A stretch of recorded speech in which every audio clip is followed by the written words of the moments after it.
दोस्तों, जैसा कि आपको बता चुका हूं कि इस समय आपकी मार्केट में क्या है, टाइम करेक्शन तो चल ही रहा है, इसमें कोई संदेह नहीं है। उसके कई सारी इशू है। अमेरिका का इशू, उनकी फसल खत्म ही नहीं हो रही है ग्लोबल विलेज की वजह से, वो इफेक्ट इंडिया पर भी आता है। दूसरा, हमारा बजट जो था, इंटरिम बजट था, उसमें खाली गवर्नमेंट की जो पॉलिसीज थी उसके बारे में बताया गया है, तो उसको भी लेकर के थोड़ा सा अनसर्टेनिटी है। तीसरा क्या है, इलेक्शन का माहौल है, वो भी है, आप लोग जानते हैं। अभी आज के टाइम पर भी मार्केट में दबाव काफी रहा है, खास करके स्मॉल कैप सेक्टर में, मिड कैप सेक्टर में। आपको दिख जरूर रहा है थोड़ा सा सेक्टर में एलोकेशन, लेकिन कई सारे शेयर्स का बहुत ही बुरा हाल रहा है अगर आप डीपली जाएंगे तो। बट हम लोग म्यूचुअल फंड इन्वेस्टर हैं, इसलिए हमें उस चीज को सोच रहे हैं हमारी एनएवी कितनी फॉल हो रही है। तो आज जो है ना, आज का जो टॉपिक है वो है एसआईपी और वन टाइम इन्वेस्टमेंट। देखिए, आप लोग काफी दिनों से जो नए इन्वेस्टर्स आए हैं वो अभी राइज मार्केट में उन्होंने इन्वेस्ट करना शुरू किया था, तो चाहे उन्होंने एसआईपी में पैसा लगाया था या उन्होंने लमसम लगाया था, तो उन्हें उनका पैसा बढ़ता हुआ दिख रहा था। क्लियर है आपको आज का जो मुद्दा है? अभी हम आपका कवर करेंगे। सबसे पहले तो क्या है, जब आपकी मार्केट डाउन ट्रेंड की तरफ जाती है ना, तो आपको उस समय क्या होगा, लॉस तो दिखाई देगा। लॉस दिखाई देगा तो उस समय आपको थोड़ी सी तकलीफ होगी, क्योंकि अभी आपको क्या देखने की आदत है,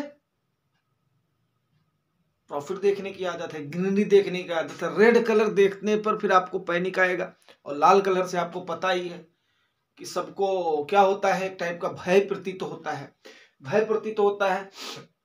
तो अभी दोस्तों, इसको हम 4 भागों में कवर करेंगे आज। सबसे पहला भाग हम लेंगे एसआईपी डाउन ट्रेंड मार्केट में। दूसरा लेंगे वन टाइम इन्वेस्टमेंट यानी लमसम। तीसरा लेंगे स्मॉल कैप फंड की स्ट्रैटेजी, क्योंकि आपको पता है कि ऐसे समय में स्मॉल कैप काफी वोलेटाइल है, लिक्विडिटी का वहां पर क्रंच आ जाता है। चौथा आपको लेंगे म्यूचुअल फंड ऐप, जो कि इस समय कुछ ऐसे काम कर रहे हैं, आपको बताना जरूरी है। एंड पांचवा आपका लेंगे ईएलएसएस की, इसी से रिलेटेड है, म्यूचुअल फंड ऐप से रिलेटेड है, वो भी आपको अवेयर करूंगा आज। ठीक है, तो उम्मीद करता हूं आप लोग बात को ध्यान से सुनेंगे और समझेंगे। सबसे पहली बात क्या है कि जब मार्केट डाउन ट्रेंड में जाए, 2 टाइप का करेक्शन होता है, आपको पता है, आपको मैं बता चुका हूं, ठीक है ना।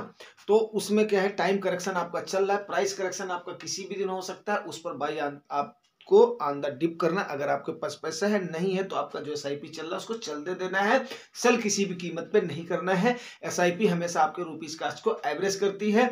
जो आपको लॉस दिखाई देगा पोर्टफोलियो में, वो आपका क्या होगा, रुपीज कास्ट एवरेज होना जाएगा। तो बात को समझिएगा कि आप कभी भी अपने एसआईपी को नहीं बंद करेंगे, पॉज नहीं करेंगे, किसी भी सर्कमस्टेंसेस में नहीं करेंगे, नहीं तो आपका फायदा जो होना चाहिए वो नहीं दिखेगा। जब वहां पर आपकी मार्केट पहुंचेगी तब जाएगा, ये आपको बताना, आगाह करना बहुत जरूरी है। दूसरा क्या है, कई लोगों ने लमसम करा हुआ है, और वो भी स्मॉल कैप में करा हुआ है, ऐसा देखने में, सुनने में और भी चीजों में आ रहा है। अभी जिसने लमसम किया, सपोज करो अभी तो उनका खरपस नुकसान में नहीं दिखा है। अगर उन्होंने फरवरी महीने में किया है तो उन्हें, अगर 1 लाख रुपया उन्होंने किया है, तो कई सारे फंड्स में उनको 4,000-5,000 रुपया उनका कॉर्पस ही डाउन दिख रहा है। अब वो 4,000-5,000 रुपया आपका ड्यूरेशन अगर कम है, तो आपको पता है 1 लाख रुपया अगर किसी ने 3 फरवरी को क्या किया है, इन्वेस्ट किया है, तो उसका अगर 4,000 रुपए का क्या हो गया है, 4,000 का, अगर देखो यार, मैं जो यल और के जो ये अपना पक्का जो है वो करता हूँ, यूज करता हूँ, क्योंकि अभी मतलब जो है लिखते लिखते आदत हो गई है, तो इसको आप लोग समझ लेना, ठीक है। उतना लंबा नहीं कर सकता मैं, नहीं कर सकता, मतलब हमें आलस लगती है, हम जो है अपना साइन वगैरह ही जो है यूज करते हैं, क्योंकि मैं पीसीएम स्टूडेंट रहा हूँ, ठीक है। तो आपका ये जो 4,000 हो गया, तो आपका कार्पस कितना दिखेगा, 9,000 दिखेगा। और आपने 3 तारीख को किया, तो आज 14 है, 11 दिन में जो है ना, 11 डेज में आपको कितना दिखाई देगा, ये तकरीबन 70% आपको आपका एनुअलाइज रिटर्न किसमें दिखाई देगा, निगेटिव में दिखाई देगा, ठीक है ना। अब इसमें अच्छों को, अरे दैया 70% एनुअलाइज रिटर्न, इतना ही दिख रहा है, अभी तो आपको इतना ही दिखा है। अरे ये तो आपका 700% भी दिखेगा, क्यों, ड्यूरेशन कम है, आपने उस समय जोश जोश में डाल दिया है, तो दिखेगा भाई मेरे। इसके लिए आपको तैयार रहना है, बेच बाज के भागना नहीं है, नहीं तो जो लाए हो ना, बोलते हैं ना, लंगोटी भी छोड़ के चले जाओगे, इसलिए डटे रहना है। जब एक बार मैदान में उतर गए हो तो उतर गए हो, मिट्टी लग गई तो लग गई, पीठ नहीं दिखाना है। क्लियर हो गया? उम्मीद करता हूं समझ में आ गया होगा। ऐसे समय पर क्या है, एक बहुत बड़ा तबका निकला है जो कि थोड़े से चालाक लोगों का, जिनके पास टीम हो गई है या उन्होंने थोड़ा सा उस चीज को कर लिया है, वो भोले भाले लोगों का नाजायज फायदा उठा रहे हैं। नाजायज फायदा कैसे उठा रहे हैं यार? हमें तो किसी चीज का डर है नहीं, क्योंकि हम जो है सीधे साधे चलने वाले आदमी, सीधी बात करने वाले आदमी हैं। अभी म्यूचुअल फंड जो एप्स हैं वो एक चीज क्या कर रही है, बाय और सेल का रिकमेंडेशन दे रही है। म्यूचुअल फंड में भी बाय और सेल का रिकमेंडेशन दे रही है। ये सबसे बड़े ताजुब की बात आ रही है। मेरे कई सारे दोस्तों ने बताया क्या, मैं तो कभी किसी ऐप का तो यूज ही नहीं करता हूँ, सीधे डायरेक्ट आपको, अपने व्यूअर्स को भी सलाह देता हूँ, भैया सीधे डायरेक्ट एएमसी में आप करो, और उसके बाद में आप बैंक से मत लो, ब्रोकर से मत लो, ऐप से मत लो यार, कोई मतलब नहीं है। वो फिर वहां से जाएंगे, भागेंगे, कई सारे पचड़े फंस जाओगे, कोई इशू आएगा पेटीएम के जैसे, तो फिर उसके बाद में यार बिना मतलब में अपना ही पैसा गंवाओगे, अपना ही खून जलाओगे, अपना ही माइंड वो करोगे, खुद का खाना नहीं खाओगे। जिसका भाई लग गया कारपस ना, वो तो बेचारा परेशान हो जाएगा यार। और कई सारी एमसीज वगैरह का बताता हूँ आपको। चलो आप भी आज इस पर बात करते हैं, बहुत ही सीरियस मुद्दा है। यार मुझे एक बात बताओ, जब आपने एसआईपी को गोल बेस किया है, किसी भी इन्वेस्टमेंट को किया, लमसम को किया, एसआईपी को किया है, कर दिया तो कर दिया है, आपको हम लोग बता रहे हैं ना यार, हमारा आपसे क्या बेनिफिट है? कुछ भी नहीं है, केवल सिर्फ मानवता का नाता है कि हाँ जो हमने सीखा है वो हम आपको सिखाएं। तो अब चक्कर ये हो रहा है, बाई और सेल का म्यूचुअल फंड में क्यों ये दे रहे हैं यार रिकमेंडेशन? आप बताइए। जब आपको एक बार बता दिया गया था कि पीक में है तो इस समय आप चाहे प्रॉफिट बुक कर लो, चाहे निकल लो, अगर आपका गोल नजदीक है तो आपको बता दिया गया था। अब क्या ये शेयर मार्केट तो है नहीं, पॉज कर दो, बाई कर लो, सेल कर लो। अरे यार गोल बेस्ड का इन्वेस्टमेंट है, उसमें XIRR return, annualise return, rolling return, अगर आपको समय मिलता है तो उसको आप देखो, चेक करो। अगर उससे भी तसल्ली नहीं होती तो आप जो है इसको देखो, आप जुगानी टास्क देखो, क्यूरी आप दे दो, आपको कम से कम जो करना है वो आपको बता दिया जाएगा। लेकिन इस टाइप से बाय और सेल के रिकमेंडेशन में मत आइए आप, ये कोई ट्रेडिंग नहीं है आपका, ये भोले भाले लोगों को गुमराह करना है। जितना आप बाय और सेल करोगे उनका फिर उस पर क्या बनता है? कमीशन बनता है, वही उनका गेन है। छोटे छोटे आपको दिखने में छोटा लगे, क्यों? आपको 4000 का ऐसे लग गया, अपना चपत लग गया है, फिर बोलेंगे इस पर और बाई करो और ये करो। अरे भाई ठीक है, आप पास है नहीं है, उनको बोलने की जरूरत नहीं ना, आपको हम लोग बता रहे हैं ना यार कि जब उसके बाद में कितना % डाउन होगा, कितना % आपको करना, उससे आप एक अनुमान लगाइए।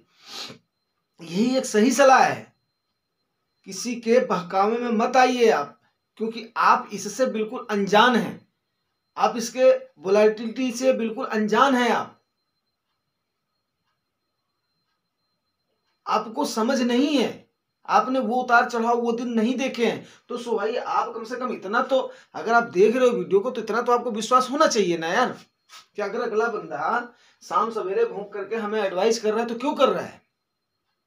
क्यों? क्योंकि यार आपके खून पसीने की कमाई लगी हुई है और हमें पता है कि आपको ये नुकसान नहीं देगा, लेकिन थोड़ा सा टाइम तो आपको देना पड़ेगा। उस समय तो बोले मेरे पास इतना टाइम का होराइजन है, फिर आज क्या हो गया? क्यों आप भाग रहे हो? समझ रहे हो ना बात को? उम्मीद करते हैं कि अभी ये बात समझ में आ गई। किसी भी ऐप के किसी भी टिप पे नहीं जाना है। बाई सेल का रिकमेंडेशन म्यूचुअल फंड नहीं होता, गोल बेस से आपका होता है। इस पर इतना रिटर्न मिलेगा, इतना मैं कार्पस लगाऊंगा, इतने की SIP करूंगा, इतना साल का टाइम दूंगा, मेरा जब गोल कंप्लीट होगा या मेरा इतना साल का टाइम हो जाएगा तो मैं निकल करके जो भी प्रॉफिट है वो निकलेगा।